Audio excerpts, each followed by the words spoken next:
औरत को अच्छी तरह पता था कि स्टार जिनन्यू ने उसकी शराब की प्याली में कुछ मिलाया है, लेकिन उसने उसे बेनकाब नहीं किया, बल्कि उसके सामने ही वह शराब पी गई। अगले ही पल उसके हाथ से प्याली गिरकर जमीन पर जा गिरी। मर्द घबराकर दौड़ा और अपनी बीवी को सहारा देकर थाम लिया। स्टार जिनन्यू ने झूठी मुस्कान के साथ माफी मांगी और कहा कि उसे नहीं पता था कि उसकी शराब की सहन शक्ति इतनी कम है। इसके बाद उसने अपनी सहेली से कहा कि उसे ऊपर ले जाकर आराम करवाए।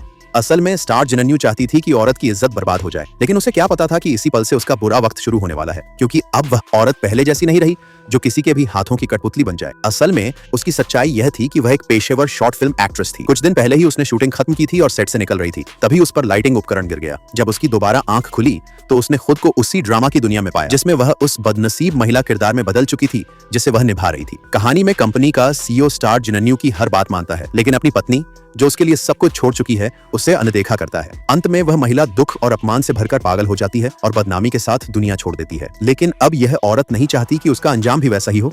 वह कहानी को अच्छे से जानती थी और जानती थी कि कैसे नायक को अपने वश में करना है। उसने अपनी जांघ पर जोर से चुटकी ली और फिर शुरू किया अपनी शानदार एक्टिंग का खेल। फू सर, आप मान लीजिए कि आपने एक आवारा कुत्ते को आसरा दिया है। मैं कभी भी आपको और मिस सू के बीच नहीं आऊंगी। मैं आपसे प्यार की भीख नहीं मांगूंगी। मुझे बस एक शांत और सुरक्षित जगह चाहिए जीने के लिए। ठीक है, दोनों परिवारों के पुराने रिश्ते की खातिर मैं वादा करता हूँ कि तुम्हें एक शांत और सुरक्षित जगह दूंगा। कभी मेरे वीबो पोस्ट के नीचे हजारों फैंस कमेंट करते थे कि अगर मैं एक आंसू गिरा दूं तो एक तारा आसमान पर चमक उठे। मी फू, आप और बाकी मर्दों में कोई फर्क नहीं है। इसके बाद औरत और सीईओ की शादी धूमधाम से हो गई। चालाक औरत जब दोनों को खुश देखती है तो उसका गुस्सा फूट पड़ता है, जबकि औरत के चेहरे पर एक विजयी मुस्कान होती है। नायक को काबू में करने के लिए शादी की पहली रात औरत उसके लिए प्यार से एक कटोरा नूडल्स बनाती है। फिर वह एक कंबल उठाकर बाहर सोफे पर सोने के लिए चली जाती है। लेकिन उसे क्या पता था कि एक कटोरे नूडल्स ने नायक का दिल जीत लिया है।